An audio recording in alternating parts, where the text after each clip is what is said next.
तो उत्तराखंड के चारधाम में गैर हिंदुओं की एंट्री पर रोक की मांग उठने के बाद अब यही मांग उज्जैन के महाकाल मंदिर तक पहुंच गई। साधु संतों का मानना है कि इस तरह के फैसले से हमारे मंदिरों की पवित्रता बनी रहेगी। महाकाल मंदिर के पुजारी और अखिल भारतीय पुजारी महासंघ के राष्ट्रीय अध्यक्ष महेश गुरु ने इस मुद्दे पर खुलकर अपनी बात रखी। उनका कहना है कि मंदिर में दर्शन के नाम पर घूमने फिरने या गलत नियत से प्रवेश करने वाले गैर हिंदुओं पर सख्त प्रतिबंध लगाया जाना चाहिए। उधर कांग्रेस ने संत समाज की मांग का समर्थन किया। साथ ही कांग्रेस ने बीजेपी पर हमला बोला। कांग्रेस का आरोप है कि बीजेपी ने माघ मेले में शंकराचार्य का अपमान किया। जनता समझ रही है बीजेपी कैसे सनातन को खत्म करना चाह रही है। उधर बीजेपी का कहना है कि अगर संत समाज की मांग आएगी तो कानून के हिसाब से निर्णय लिया जाएगा।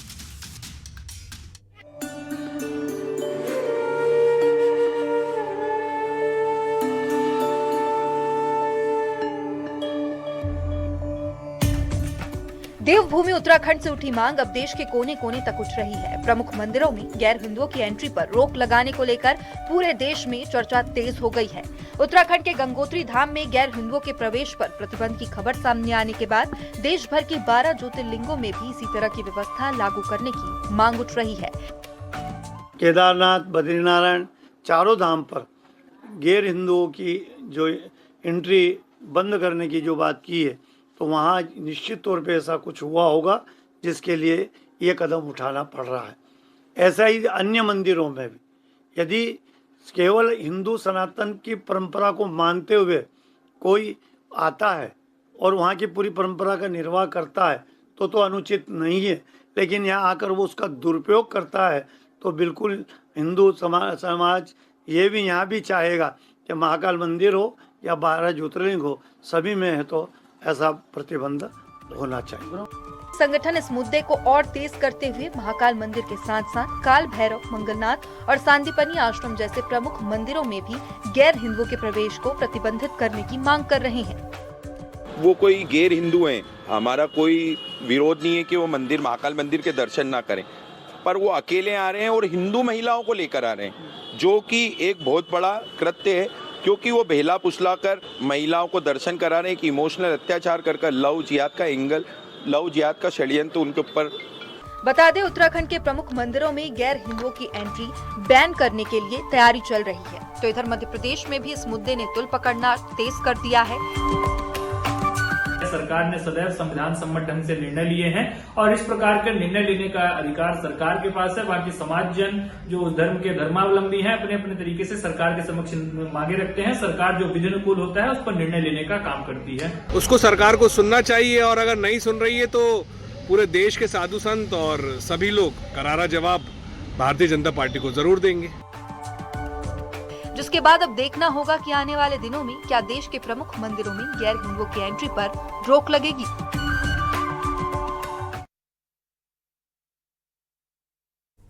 तो ऐसा पहली बार नहीं है जब हिंदुओं के मंदिरों में गैर हिंदुओं के प्रवेश पर बैन करने की मांग उठी हो। तिरुपति बालाजी मंदिर, लिंगराज मंदिर समेत दक्षिण भारत के कई मंदिरों में गैर हिंदुओं के प्रवेश पर रोक है। ऐसे में उत्तराखंड और उज्जैन में उठी ये मांग कोई नई नहीं है, लेकिन सवाल यह आता है कि आखिर इस तरह की मांग क्यों मंदिर में वो वही जाएगा जिसकी आस्था होगी, कोई गैर हिंदू क्यों मंदिर में जाएगा, आखिर इसका क्या उद्देश्य है। आज इसी पर महाडिबेट में चर्चा, लेकिन पहले सवालों पर नजर। हमारे आज के बड़े सवाल हैं, क्या पूरी होगी साधु संतों की मांग जो साधु संतों ने महाकाल और चारधाम के लिए उठाई है। दूसरा और महत्वपूर्ण सवाल, कांग्रेस का समर्थन तो फिर अब बीजेपी क्या स्टैंड लेगी, यह भी बड़ा महत्वपूर्ण सवाल है, देखने वाला मसला है। और तीसरा और बड़ा सवाल है, गैर हिंदू मतलब सिख, ईसाई और जैन भी क्या इसमें शामिल है, यह जरूर क्लैरिफाई होना चाहिए। चर्चा शुरू करें उससे पहले आपको बेहद खास मेहमान जो हमारे पैनल में हैं उनसे आपको मिला देते हैं। शेख जहीरुद्दीन साहब हमारे साथ हैं, मुस्लिम स्कॉलर हैं, बहुत स्वागत है आपका। डॉक्टर प्रेम व्यास जी, बीजेपी प्रवक्ता, हमारे साथ इस चर्चा में, बहुत स्वागत। मोहम्मद आसिफ साहब, नेता कांग्रेस, आपका स्वागत। शैलेशानंद गिरी जी, हिंदू धर्मगुरु, हमारे साथ हैं, स्वागत है। धनंजय प्रताप सिंह, वरिष्ठ पत्रकार, हमारे साथ इस चर्चा में है, आप सभी का बहुत स्वागत है। और सबसे पहले शैलेशानंद गिरी जी के पास में जाऊं, लेकिन उससे पहले 2-3 बातें बड़ी महत्वपूर्ण हैं। दक्षिण के कई मंदिरों में पहले से ही गैर हिंदुओं का प्रवेश बंद है, लेकिन 2-3 और बातें जरूर साफ होनी चाहिए कि क्या केवल गैर हिंदू का मतलब क्या इसमें बाकी सभी धर्म आ जाएंगे, क्या सिख, ईसाई, जैन बाकी सभी लोगों को मना कर दिया जाएगा, या केवल टारगेट मुस्लिम है? शैलेशानंद गिरी जी, थोड़ा सा इस पर जरूर तस्वीर साफ होनी चाहिए।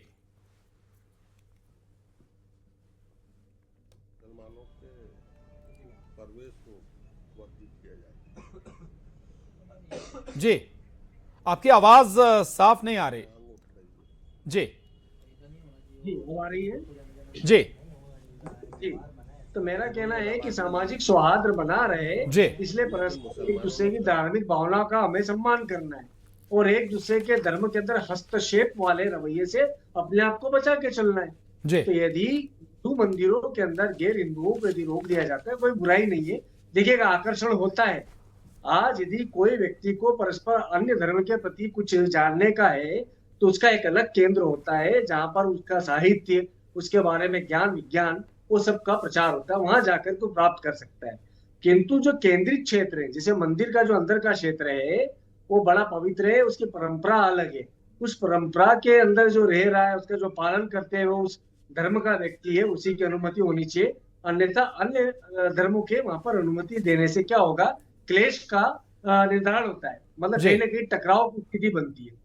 दूसरा आपने प्रशांत जी बोला कि गैर हिंदू, तो इसको आपको धर्म और रिलीजन में समझना होगा कि आप जितने अब्राहमिक रिलीजन हैं उनके कहीं से कहीं तक रिसोर्सेज जो है, डायरेक्ट रिसोर्सेज हमारी परंपराओं से मैच नहीं करते। तो उसके अंदर कोई अपमान नहीं है, किसी भी विपरीत धर्म का अपमान नहीं है, विधर्मी का अपमान नहीं है। उनकी अपनी मर्यादा है, उनकी अपनी परंपरा है, हम भी उनका सम्मान करें। वो भी यहाँ पर आंतरिक क्षेत्रों में प्रवेश न करके हमारी परंपराओं का सम्मान करें। तो सहज सरल सी बात है ये। इसलिए मैं उचित मानता हूं कि गैर हिंदुओं का प्रवेश मंदिरों में नहीं होना चाहिए। ठीक है, लेकिन शैलेशानंद जी, एक जो बात अभी निकल कर आई कि गलत मंशा से जो व्यक्ति आते हैं उन पर रोक लगाई जानी चाहिए, तो ये कैसे तय होगा कि जो व्यक्ति आ रहा है, अगर हिंदू भी आ रहा है तो उसमें कोई ऐसा व्यक्ति नहीं होगा जो गलत मंशा से मंदिर आ रहा हो? देखिए, फर्स्ट है आप उसकी मंशा और उसकी एक्टिविटी के ऊपर नजर तो रखेंगे, चाहे वो किसी भी धर्म का हो।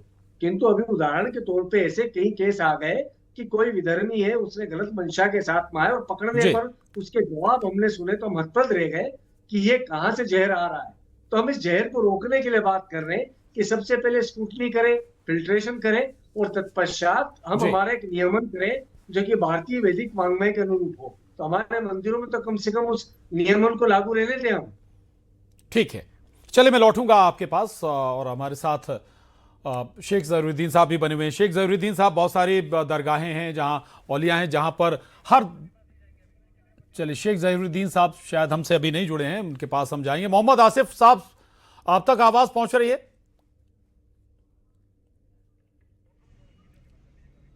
चलिए, डॉक्टर प्रेम व्यास जी, आवाज अगर आपको मिल रही हो, आप बड़ी बात कांग्रेस ने कही है कि अगर धर्मगुरु इस बात की डिमांड कर रहे हैं तो सरकार को पूरा कर देना चाहिए। प्रेम व्यास जी, देखिए समस्या क्या है, बात कौन कर रहा है कि भीतर से मेलो व्यू भायर रूप अनेक, वो नारायण तासो भलो कहुआ तन अनेक। जिन्होंने राम मंदिर का खुले तौर पे विरोध करा था वो लोग आज इस तरह की बात कर रहे हैं। जिन्होंने कभी सांस्कृतिक सौहार्द को मान्यता नहीं दी, काशी विश्वनाथ की बात कर लीजिए, नेहरू जी के काल के समय की बात कर लीजिए, तो जिन्होंने कभी धर्म और आस्था को, कुंभ को जो लोग जो है कह रहे थे कि जो पाप करते हैं वो कुंभ में जाते, तो जो लोग आस्थाओं के साथ लगातार, और शंकराचार्य जी की बात जो लोग कर रहे हैं 2015-16 में जिस तरह से काशी की गलियों में उनके साथ अभद्रता की गई थी, और यही मध्य प्रदेश में साधु संतों को जो है सांड कहा गया। तो जिस तरह का जो कृत्य कांग्रेस का है, मुझे लगता है कि ये कांग्रेस सिर्फ एक पॉलिटिकल जो एम्बैरेंस करना चाहती है। मध्य प्रदेश में भारतीय जनता पार्टी की सरकार है, सर्वधर्म समभाव के साथ में चलती है। दूसरी तरफ आर्टिकल 26 है जो धार्मिक संस्थाओं को अपने अधिकार प्रदत्त करता है, और उसी के अनुसार ट्रस्टों का निर्माण होता है, उसी के अनुसार धार्मिक भावनाएं, आस्थाएं और एक अपनी व्यवस्था होती है, उसके तहत में निर्णय लेते हैं। सरकार का जो दायित्व है उसको निश्चित रूप से सरकार नहीं प्रेम व्यास जी, ये ठीक है, लेकिन ठीक है, दो बातें इसमें, थोड़ा सा दो बातों है जिसका आंसर चाहूंगा मैं कि एक तो अगर साधु संतों ने मांग की है तो भाई सरकार क्या स्टैंड इस पर ले सकती है, कैसे क्या वाकई इस पर विचार किया जा सकता है। दूसरा ये आप कांग्रेस का हवाला दे रहे हैं कि कांग्रेस शासन काल में ऐसा हुआ था। अगर कांग्रेस शासन काल में ऐसा हुआ था और अभी शंकराचार्य का अपमान हो रहा है तो फिर आप में और कांग्रेस में फर्क क्या रह गया? नहीं, देखिए मूलतः फर्क होता है किस तरह से क्या कृत्य वहां पर किए गए और टेक्निकली वहां पर क्या इंपॉर्टेंट है। वहां तो क्षमा याचना भी हुई और इसके पूर्व में भी हुई है। तो मुझे लगता है कि जिस तरह से आज सम्मान के मध्य प्रदेश में तो सांड कहा गया इनके नेता द्वारा कि साधु सन्यासी सांड है, उनको छोड़ दिया गया। दूसरी तरफ अगर मैं इस्लामी अकीदे की बात करूं, जो हिंदू साधु संत मांग कर रहे हैं, तो इस्लामी अकीदे के अनुसार जो ये इस्लाम है वो अमले रसूल है, और अमले रसूल का मतलब होता है कि वह मूर्ति पूजक नहीं है। वे जो है जो मूर्ति पूजा करते हुए काफिर है, वे कुफ्र करते हुए शिक्र करते हैं। तो आज अगर साधु संत ये मांग कर रहे हैं अपनी धार्मिक आस्थाओं के अनुसार, तो मुझे लगता है कि वे अपने पक्ष के रखने का कार्य सरकार के सामने कर रहे हैं। चलिए ठीक है, आपको लगता है कि कांग्रेस वाजिब सवाल नहीं उठा रही है। मोहम्मद आसिफ साहब, आवाज आप तक पहुंच रही है? सुन पा रहे हैं आप? मोहम्मद आसिफ साहब अनम्यूट करिए प्लीज। जी अनम्यूट है, अनम्यूट जी है। जी जी बिल्कुल, ये सवाल वाकई है। बीजेपी कह रही कि भाई आप बेवजह सवाल उठा रहे हैं, अपने कार्यकाल में देख लेते साधु संतों के साथ क्या हुआ, अब मशविरा देने का मतलब है नहीं। देखिए, भारतीय जनता पार्टी के प्रवक्ता क्या कह रहे थे मेरी तो समझ में आया नहीं जी, वो कहना क्या चाह रहे हैं। आज मसला क्या है, आज मामला ये है कि जब कोई भी धार्मिक मंदिर में जाने की प्रतिबंध की बात कर रहे हैं जो गैर मजहबी नहीं है, मैं कहूंगा उसका जब उसका आदमी की उसमें आस्था ही नहीं है, वो क्यों जाना है। मैं तो साधु संतों का समर्थन करूं इस बात का जी। जब आपकी आस्था नहीं है मत जाइए उसमें, आप बिल्कुल सम्मान कीजिए साधु संतों का जी। वो समाज को आईना दिखाते हैं। काश ये आईना भारतीय जनता पार्टी देखती, बाबा योगी आदित्यनाथ जी देखते तो अभी एक एक्ट्रेस महाकाल दर्शन करने चली गई थी, मुस्लिम एक्ट्रेस, फतवा जारी हो गया था उनके खिलाफ। खैर मैं लौटूंगा आपके पास। शेख जहीरुद्दीन साहब हमारे साथ बने हुए। शेख जहीरुद्दीन साहब, बहुत सारी औलिया दरगाहें हैं जहां पर हिंदू भी चादर चढ़ाने जाते हैं। इस मांग से आप सहमत हैं क्या, जो मांग महाकाल मंदिर को लेकर उठ रही है, चार धाम को लेकर उठ रही है? देखिए, इस तरह की मांग करने वाले और भारत की पावन धरती पर ऐसे लोगों को मैं गंदगी के रूप में देखता हूँ जी। भारत एक लोकतांत्रिक देश है और भारत के संविधान हर भारतीय नागरिक को इस बात की अनुमति इजाजत देता है कि वो भारत के किसी भी एरिया में जाकर अपना कारोबार कर सकता है, किसी भी धार्मिक स्थान पर जा सकता है, आ सकता है, चाहे वो किसी भी धर्म का हो, कोई किसी पर प्रतिबंध उसको नहीं लगा सकता, ये उसकी मौलिक स्वतंत्रता है। लेकिन इस तरह की जो मांग की जा रही है ये अवैधानिक मांग है और ये सिर्फ नफरत को बढ़ावा देने वाली मांग है। आप देखेंगे कि इलाहाबाद में जब महाकुंभ हुआ वहां पर भी इस तरह की मांग हुई और मुसलमानों पर प्रतिबंध लगाया गया वहां आने जाने पर, लेकिन जब इलाहाबाद कुंभ के अंदर भगदड़ मची तो मुसलमानों ने उसका जवाब दिया अपनी मस्जिदें खोलकर। जी अच्छा, शेख जहीरुद्दीन साहब थोड़ा सा टोक रहा हूं, मुझे इस पर थोड़ा सा जरूर बताइएगा। अभी हाल ही में बहुत ज्यादा दिन नहीं गुजरे जब एक फिल्म एक्ट्रेस ने महाकाल के दर्शन किए थे, फतवा जारी कर दिया गया था, माफी मांगने की अपील की गई थी। आप ये भी कहते हैं कि रोक ना भी लगे और कोई अगर दर्शन करने जाए मुस्लिम तो फिर फतवा जारी हो जाता है। ये डबल स्टैंडर्ड क्यों है? जी मैं डबल स्टैंडर्ड की बात नहीं कर रहा हूँ जी, मैं धर्म और धार्मिक आस्था की बात कर रहा हूँ। ठीक है, अगर किसी हिंदू की आस्था किसी दरगाह पर है तो वो बिल्कुल आ सकता है। हाँ, किसी मुसलमान की आस्था अगर किसी मंदिर पे है तो वो जा सकता है जी। लेकिन अगर कोई मुसलमान किसी मंदिर पर जा रहा है तो ये नहीं मान सकते हम कि वो आस्था के कारण जा रहा है, वो अपने व्यवसाय के लिए भी जा सकता है। अगर कोई हिंदू किसी दरगाह पर आ रहा है तो आप ये नहीं मान सकते कि वो हिंदू सिर्फ दरगाह की ज़ियारत के लिए आया, वो अपने कारोबार के लिए भी आ जा सकता है। अब हम जिस नजरिए से देखेंगे, जिस चश्मे से देखेंगे, हमें वैसे ही नजर आएगा। ठीक है, चलिए मैं आ रहा हूं आपके पास। धनंजय प्रताप सिंह जी जी हमें ठीक है सर, मैं दोबारा लौट रहा हूं आपके पास। धनंजय सर हमारे साथ बने हुए जी।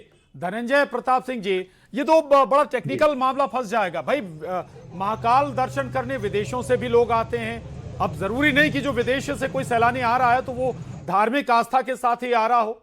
एक उत्सुकता होती है धार्मिक, क्या देश दूसरे देश आप जा रहे हैं तो क्या उन पर भी आप रोक लगा देंगे? दूसरा एक बात, जो चूंकि गैर हिंदू तो इसमें तो बाकी सारे लोग आ गए क्या? लेकिन यहां जो अभी कुछ वर्जन चल रहे थे कि मुस्लिम हैं वो हिंदू लड़कियों को बहला फुसला कर ले आते हैं, लव जिहाद वाला, तो इसमें टारगेट ऐसा लग रहा है कि जैसे केवल मुस्लिम है। धनंजय जी देखिए प्रशांत जी, बात ये बड़ा संवेदनशील मुद्दा है।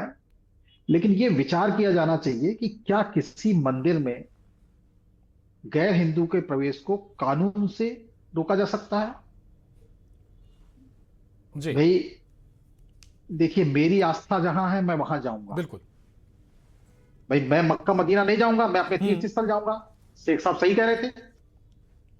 लेकिन अगर कोई गैर हिंदू किसी मंदिर में अगर किसी गलत उद्देश्य से जाता है तो उसको रोकने के लिए एक व्यवस्था होनी चाहिए। और मेरे को ऐसा लगता है कि इसके लिए कोई कानून बनाने की भी जरूरत नहीं है। जी महाकाल मंदिर में अपनी एक व्यवस्था है, वहां रजिस्ट्रेशन होता है, आधार कार्ड जमा होता है, पैन कार्ड जमा होता है, तो आप वैसे ही वेरीफाई कर सकते हो कि ये आदमी कौन से उद्देश्य से यहाँ आया हुआ है। जी अगर वो पावन उद्देश्य लेकर आया है तो उसका स्वागत करना चाहिए, जैसा भी आप एक प्रेस के बारे में बता रहे थे।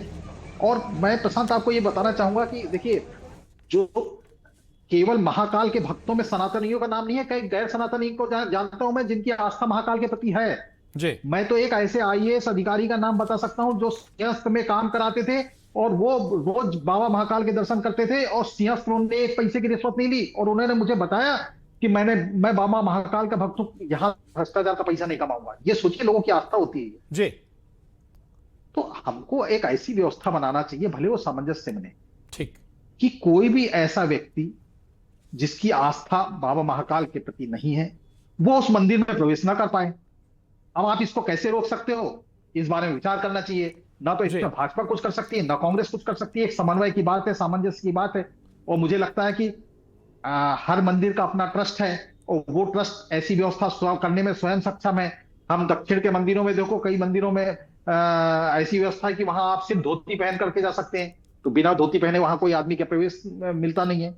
तो हमारे मंदिर प्रशासन को, मंदिर ट्रस्ट को ही ऐसी व्यवस्था बनाना चाहिए कि कोई गलत उद्देश्य लेकर के अगर आता है मंदिर में तो वो उसको आइडेंटिफाई किया जाए। जी ठीक बात है। प्रेम व्यास जी, ये बड़ी बात जो बार बार आ रही है कि गलत मंशा के साथ अगर कोई जा रहा तो यही सवाल है ना कि भाई आइडेंटिफाई आप कैसे करेंगे। मेरा सवाल फिर वही है जिसका जवाब अभी तक मुझे नहीं मिला कि अगर कोई हिंदू गलत मंशा के साथ जा रहा है, पहली तो ये बात कि भाई ये नहीं होना चाहिए कि इस जाति या धर्म का व्यक्ति यहां नहीं आ सकता, लेकिन फिर भी सवाल है कि अगर कोई हिंदू गलत मंशा के साथ जा रहा है तो आप आइडेंटिफाई कैसे करेंगे? क्या हर व्यक्ति का लाई डिटेक्टर टेस्ट करेंगे? क्या होगा, कैसे बनेगी व्यवस्था? फिर देखिए, मंशाएं और आस्थाएं ये दोनों प्रश्न अलग होते जी। हैं। मंशा किसी देवी देवताओं के प्रति हो सकती है, किसी कोई शिव को पूजता है, कोई राम जी को पूजता है, कोई नारायण को पूजता है, उनकी आस्थाएं मंशा अलग हो सकती है।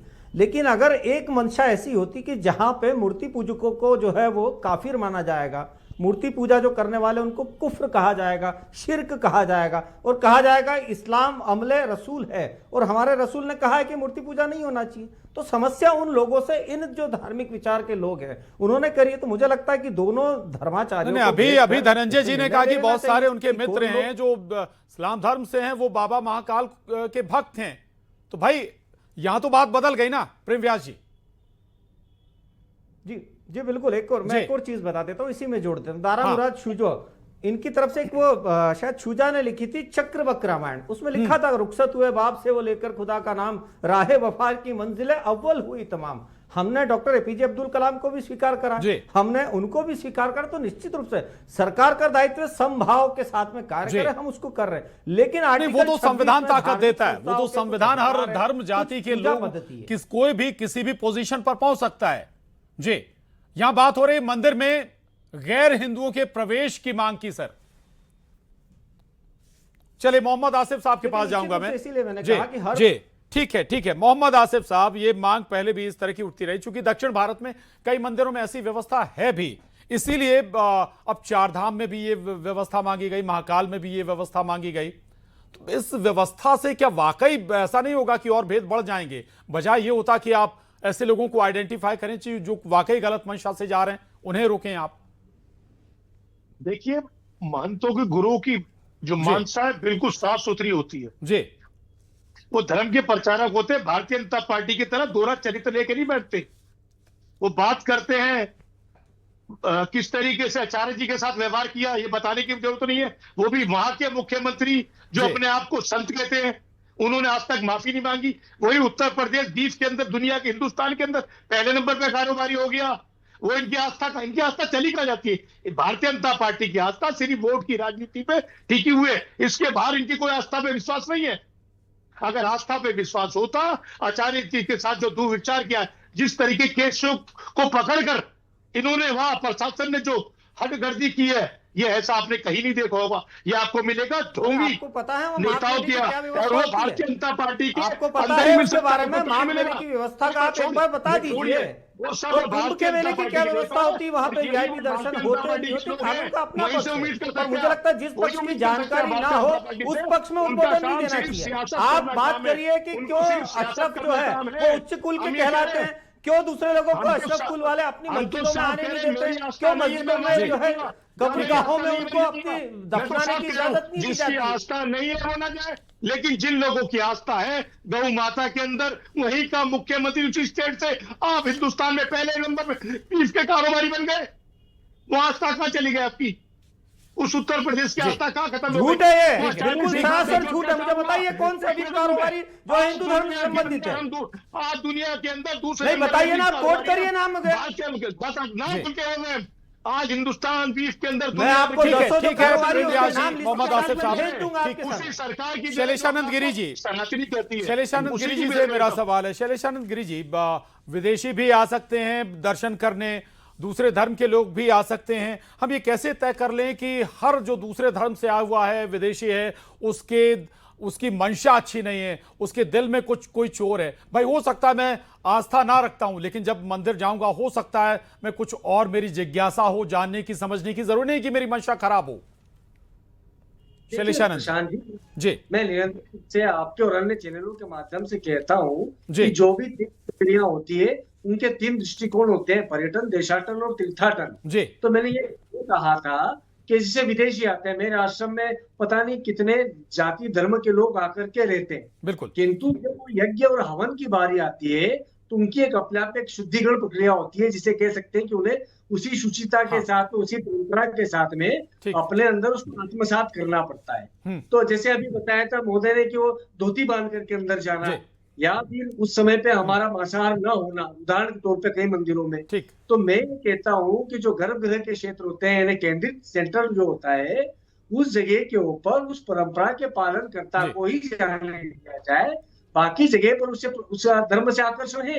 आज मुझे इस्लाम के बारे में जानना है तो मैं उसके देशाटन क्षेत्र में जाऊंगा कि जहां से उनके बारे में उनके प्रोफेट्स, उनके प्रोफेसर, उनके प्रचारक को जानकारी देते हो, मैं वहां से। शैलेशानंद जी, थोड़ा सा वक्त कम है, माफी चाहूंगा, आपको रोक रहा हूं। आखिरी सवाल मेरा सर से, धनंजय सर से, बड़ा महत्वपूर्ण है कि क्या वाकई मठ मंदिरों में अब सियासत भी इन्वॉल्व हो गई? कम शब्दों में सर। देखो प्रशांत, सियासत तो सब जगह काबिल है। आज हम जिस मुद्दे को लेकर के बहस कर रहे हैं, क्या ये सियासत से जुड़ा मुद्दा नहीं है? शैलेशानंद गिरी जी की मैं बात से बिल्कुल सहमत हूं कि भाई जो गर्भगृह है उसमें तो किसी का प्रवेश नहीं होना चाहिए, लेकिन अगर कोई अच्छे मन से कोई दर्शन करने आ रहा है तो आप उसको आइडेंटिफाई करके उसको प्रवेश दे सकते हैं। लेकिन प्रशांत, आज देखिए देश में क्या माहौल हो गया है, कहीं कोई यूजीसी नियम ला करके सामाजिक भेदभाव खड़ा कर रहा है, कहीं कोई कुछ कर रहा है, ये सब सियासत का ही तो अंग है। ठीक, चलिए, सॉल्यूशन मिलना चाहिए। बहुत शुक्रिया आप सभी का इस खास चर्चा में शामिल होने के लिए, और